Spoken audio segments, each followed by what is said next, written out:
Greg Summers, and this is the Crafty Summer Show. Today we are going to make a Christmas wreath, since it's close to that time of the year. And of course, in my crafty tradition, it'd be too easy just to go buy one. So I'm going to make one, and also I'm going to use a wreath form. And that's what this is here. It's simply a set of wires that have been welded together. And this is one that I've used several times over the years. And what I do is I simply bend these little elbows back out. I believe these frames can be bought at different craft stores and probably at other supply houses too. And they come in different sizes, about 12 inches up to about 24, I think. So you decide what you want in size. Also, when we trim our trees, we usually trim them this time of year, our evergreens, and we tend to use those parts then as part of our wreath, so we don't throw anything away. What type of evergreen to use? You can use any kind you want. We use spruce and fir and white pine and Scotch pine and a little juniper when you're trimming those bushes out around the front. Anything to give a wreath a little bit of a different texture and also a little bit different color, because all these evergreens have a little bit of a different tint to them.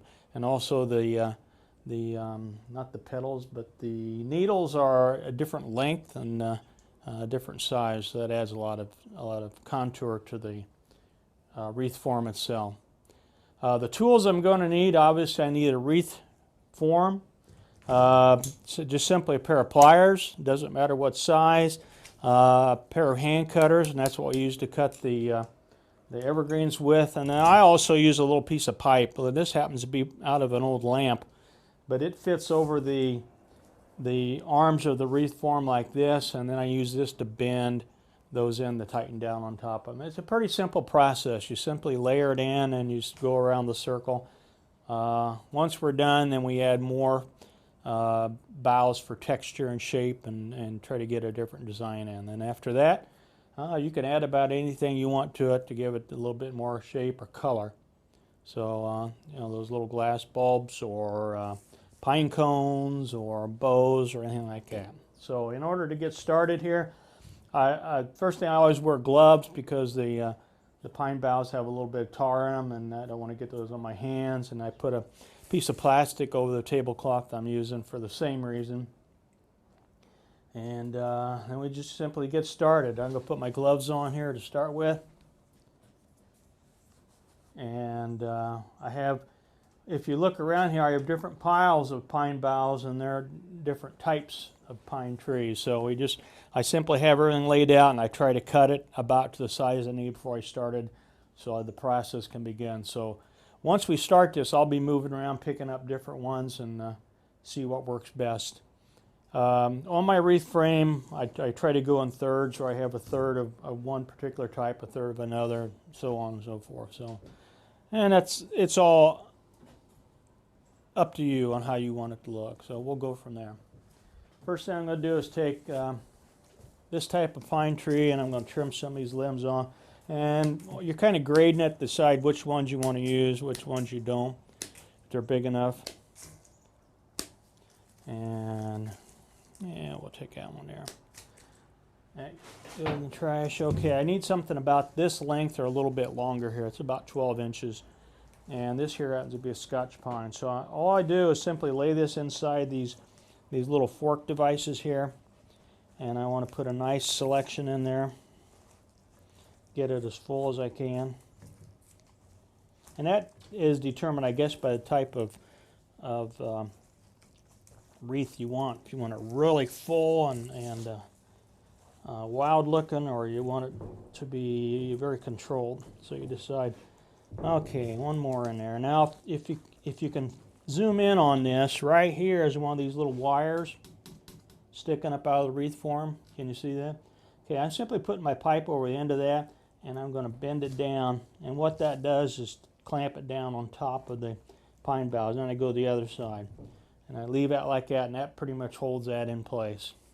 And that's the mystery of a wreath. And then we simply start working our way around. Got all these little stems here, and those are going to be covered up with the next row, and go around that way. And what I'm going to start doing now is mixing some things in. Pick out some more pieces. Ooh, oh no, there's a good one. There's a little one. Now what I do, here's one here, it's got a little bit of dead on it. Simply cut that off. That's thinned out a little bit. Oh, there's one with the pine cone on it. Let's see if we can work that one in.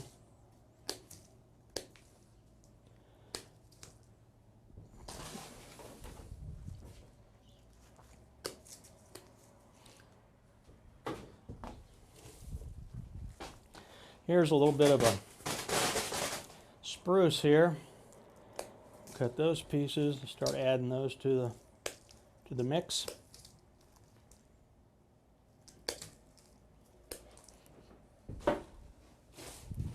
And we'll grab a little white pine here. White pine has real nice long soft needles. Those are kind of neat to work with. And once you get this going around, you can always go back and add more to it, and you're kind of weaving those into place. That works out pretty good. There's a little juniper here.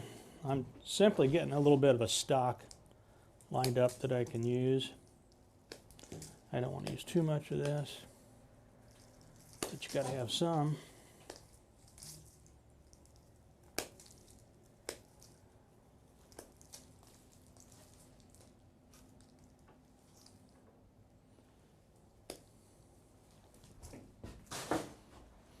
Also, it's time of the year where the deer are going around. They're rubbing the velvet off the antlers, and they're getting ready for winter, so they tend to attack the pine trees too. If you have any, you probably can see the damage. Oh, there's a little pine cone on that one. I'm going to put that on last. I'm going to add a little bit of white pine in there.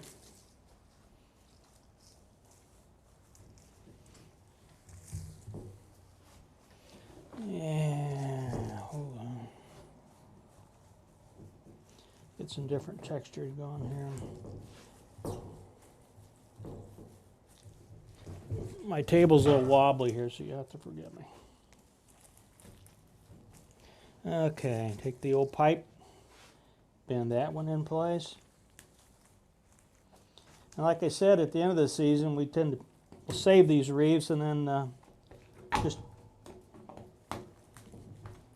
just take them apart. About in reverse order that they go together. Eh? Okay, here's that one with the pine cone on it. I'm going to put that in there like that. I hope I don't knock it off.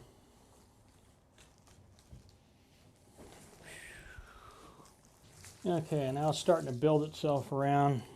Get a little bit of a spiral done. We got a wild one up here, and we'll decide later if we're going to keep that or not. And just keep working around. I think I'm going to get a little bit of, here's some blue spruce. Add some of that. Yeah. And it's a good time to get all the dead needles off of it. If there's any critters living in it, get rid of them.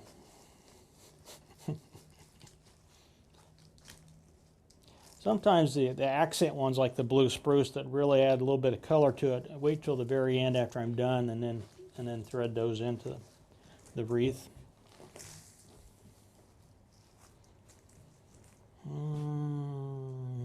need some more scotch. You'll be amazed at how much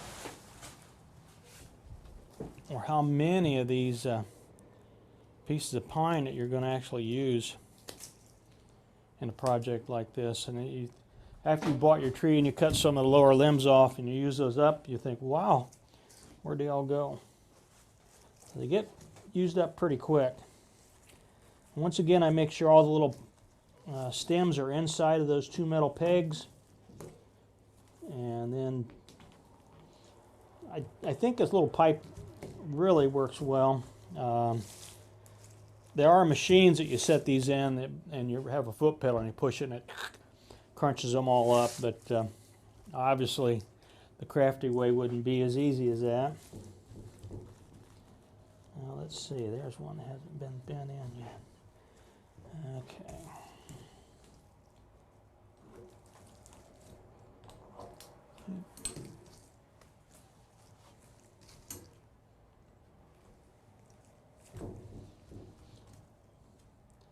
It's a relatively simple project to do. It's just something that takes a little bit of time, and sometimes you get a little bit of that pine tar on you. If you do get pine tar on you, I think some of that simple green cleaner or even turpentine would take some of that, take the pine tar off. So if you do get it on you, you can remove it.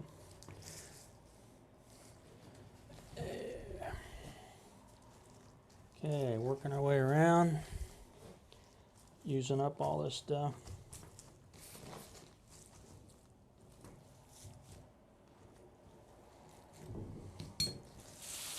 About a third of the way done now, and then now we got to go back and cut more.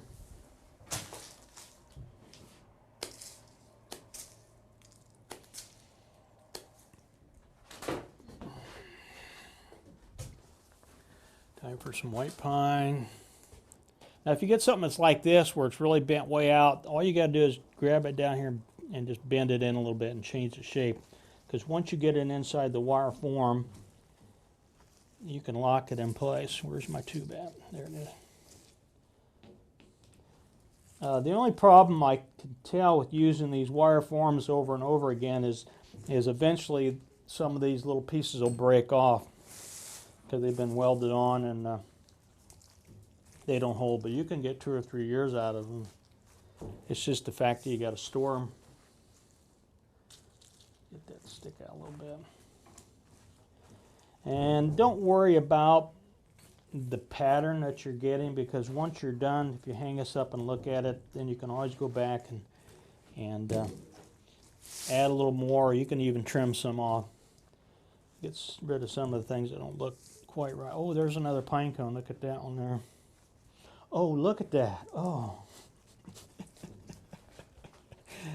Oh, gee. I'm just, this is pretty mindless on my part, which is easy to do, but I'm just grabbing pieces and putting them in until I get them used up, and then I cut some more. But I suppose if you would really think this through, you could come up with a really good pattern. Start out with good intentions and end up with a good wreath when you're done. Some of it looks good and some is a little bit lacking.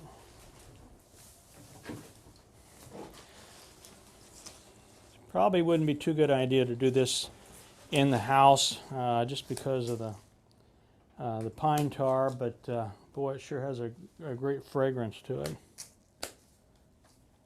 That tends to work out pretty good. Oh, I'm sure not to cut yourself. Yeah. Okay, I'm going to save some of these better ones for later.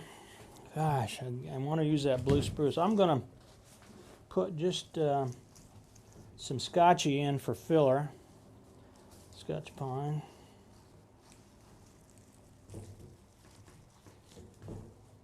So remember, if you do go out looking for your own tree, you can always get one that's a little bit taller, especially if they're all about the same price. And use the bottom part of it to make a boughs for a wreath. Wow, what an idea! I see that some of the people in the studio audience today are taking notes on this, and so this may be a pretty popular project to do. Studio audience. Thank you, thank you. Get a little bit of applause there. You got to plug as many people as you can. Whew. Moving right along, we're almost done with the first phase of this, and that's basically filling the wreath form in. And then the second phase would be the decoration, putting things on it that would be kind of unique. I was just thinking, if I had some plastic birds, I could put those on it.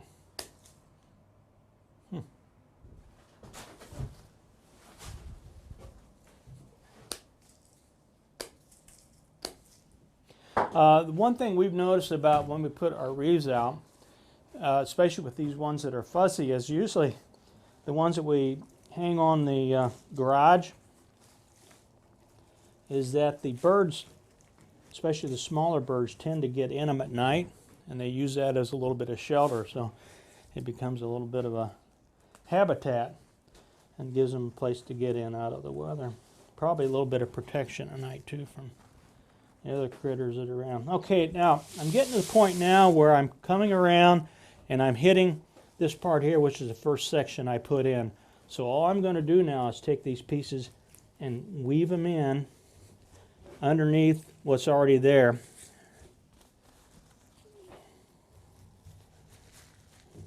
And that's what's kind of neat about these, is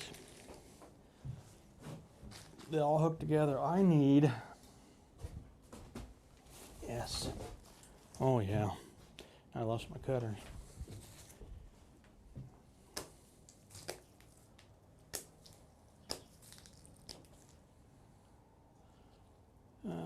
Sure.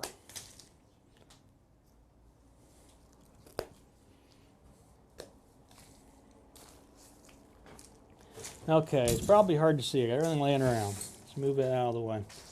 Okay, we're getting down to, and I lost my place. Here it is. All right, I want to take some extra ones with a little bit of color and texture. Add those to the mix there. And I think that is just going to be about what I want. I need one more piece of, oh yeah, that's it. There we go. Now I've got to find those wires. Oh, found one. Take that metal pipe, bend it over, lock those in. Oh, there's one more. That one. And these don't have to be bent in all the way where they're touching each other, but if you just bend them in where they're crimping everything in place, they really seem to hold pretty well. Okay, one more piece here to hide.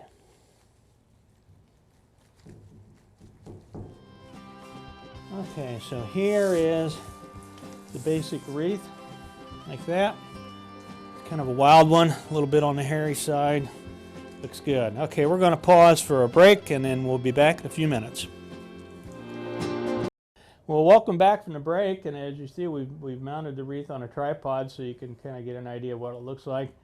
And from here, as I stand back and look at it, it looks a little lopsided there. So we're going to do a little bit of trimming.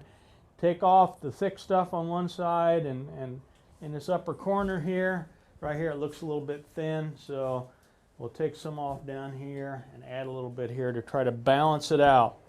So the first thing I'm going to do is say off with this one, and take this one off like that. I kind of like the little bit of wild hair stuff sticking out of that, so I'm gonna go with that.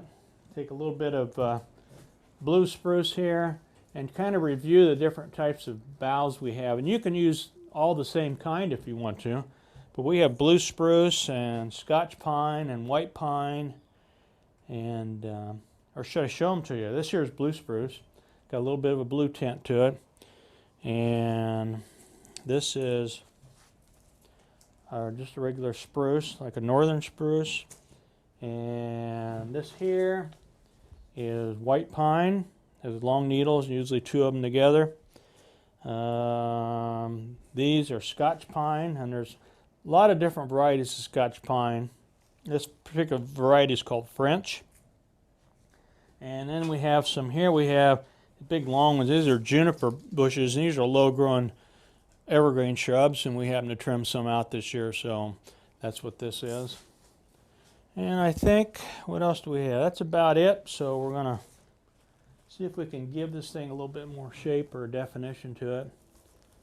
Add a few more in there, and you just start putting those in and trying to get that to balance out. Oh, that's kind of cute. So we'll stick that in there. And you can put these right on through, just like you're weaving them into that. How's that starting to look? Is that starting to look a little bit balanced out? I check with the audience. Yay! They say yes, it is. Okay, we're gonna add a little bit more to. Oh, there's a nice one. I'll put this in the back. Pull down through.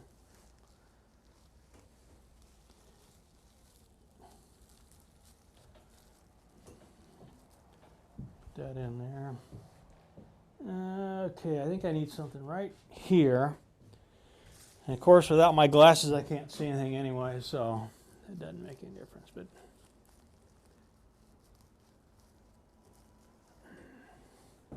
okay, I want to step back a little bit, check that out, and say, oh, I like it.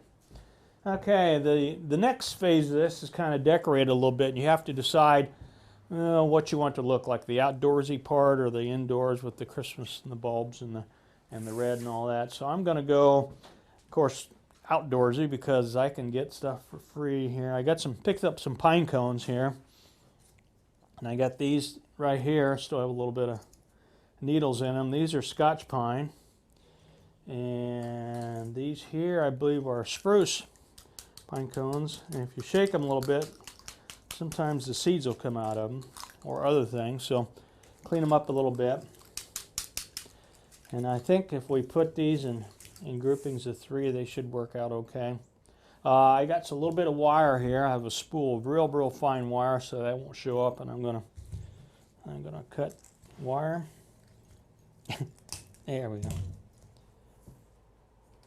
Can you see that? You can? Wow. I'm having a hard time. All right, so I'm just going to take this particular piece of wire here and run it through the back of the pine cone, kind of weave it in there, get around the other side, do the flipper bob, and hook those together. So I got that one, and I could take that and attach that on there like that. What do you think? Looks good. Okay.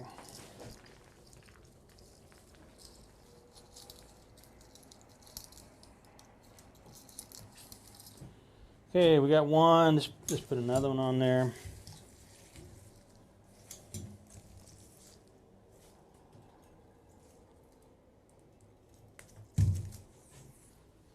I suppose, boy, and most people will say I don't know much about design. I think probably should put 3 of them on there. Something about 3, it looks pretty good. On there, and I'm thinking, should I put them together? Can I do a thing of 3 like that?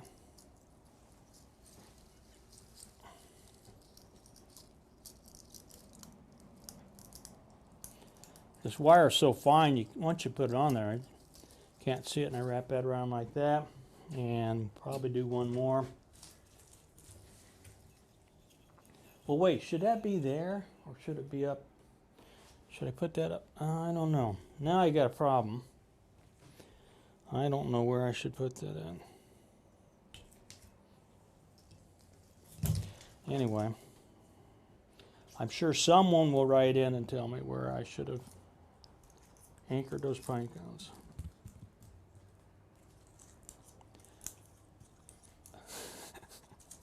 So, if you have a comment, feel free to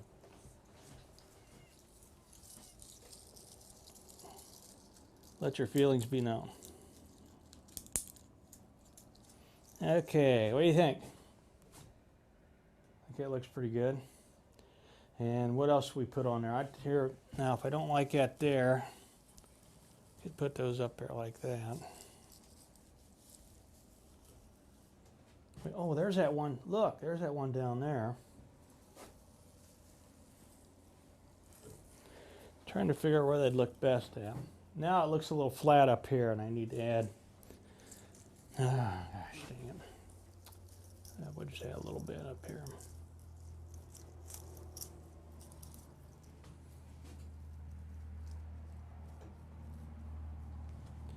Add a little more. There we go, and let's take. What do you think? It's the holiday season.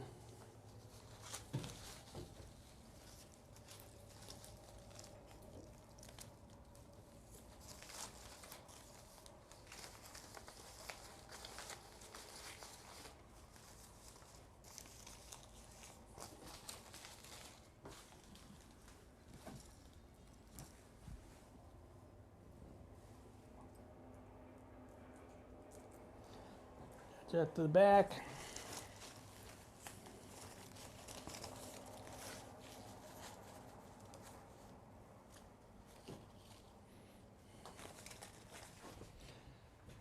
Okay, and there we have, what do you think? There we have our wreath for the holiday season. Remember, they come in all different sizes, from about 12 inches up to 24. Here's one that's it's about 2 foot. That'd make a pretty good size one. Oh, I know they make them bigger because I've seen them. But you know, if you're thinking, hey, I can do that, go ahead and give it a try. Get your tree, make it a little extra large so you can cut the bottom off and use the boughs for your wreath. If you're trimming some of your evergreens, or somebody has some trees they are going to trim out, go ahead and get that. Usually if you ask people, they'll let you have it, so let them cut it. But get those. It's so easy to start layering that around, and if you have a little pipe, or even if you just use a pair of pliers, you can take those wires and just start bending them in.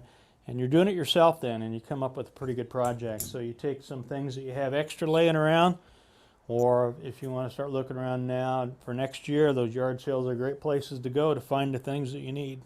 One more thing. We're not done yet. Usually when you buy a tree or you have a tree and let it sit for a while before you put it up, the bottom tends to tar up and plug itself up a little bit, and you usually cut some of that off. So when you get ready to cut that off, now I'm looking for, you're ready to cut that piece off, and you cut it off, and so you have a chunk like this here. Then you say, well, could put it in the fireplace, but remember it's wet, so it probably wouldn't burn very well. What you can do is cut a little section off, like this here. Just cut a piece off of it, about that size. And especially if your husband has one of those miter box saws or a chop saw, and if he doesn't have one, a great reason to get one for Christmas in. And you take that and cut yourself off some plugs and sand the top down, nice and neat, and just simply drill a hole in the top of it. And the size of the hole will be determined by what type of candle you want to put in. So you take, and I use the tea lights, so you just stick a tea light inside there. They've got a metal case, reduces the risk of fire, or a regular candle put in there, and you get a nice little candle holder that you can put. I'll try to decorate that up a little bit. Put a couple little, well, you don't want to light it with the pine boughs around it, but so anyway, then you have a nice little candle holder for the season, and you're using up that piece that you'd normally throw away. So that's your second tip of the day, and that one's free, so go for it. Remember, any type of pine boughs, any type of frame you can find, and you could buy those at craft stores, and have a good time. It's the season, and have some fun with it. One last thing, what we do around here is we'll make 2 or 3 or 4 of these, and they usually go outside and we hang them on the garage, and even after the season, or we'll take the ribbon off, but we leave them up through most of the winter. And like I said before, they do provide a little bit of habitat, especially the bigger they are and the hairier they are. The birds like to use those, so it provides a little bit of habitat, even if you want to put it out and hang it on a tree, wherever you put it outside. It's just that little extra shelter then, especially, and they're really pretty because when they get the snow on them and the birds go inside there, it's kind of neat. And you can always tell if the birds have been using it by what little trophies they leave on the ground for you. So leave them up even after winter, all the way into, well, not into spring, but usually when the worst of winter is over, and then take them down. And we always clean them up, take the boughs off, straighten the frame back up, put it away, and use it for the next year. So once you get the frame, you just keep using it. All right, till next time, this is Greg Summers, and this is the Crafty Summer Show. Toodaloo.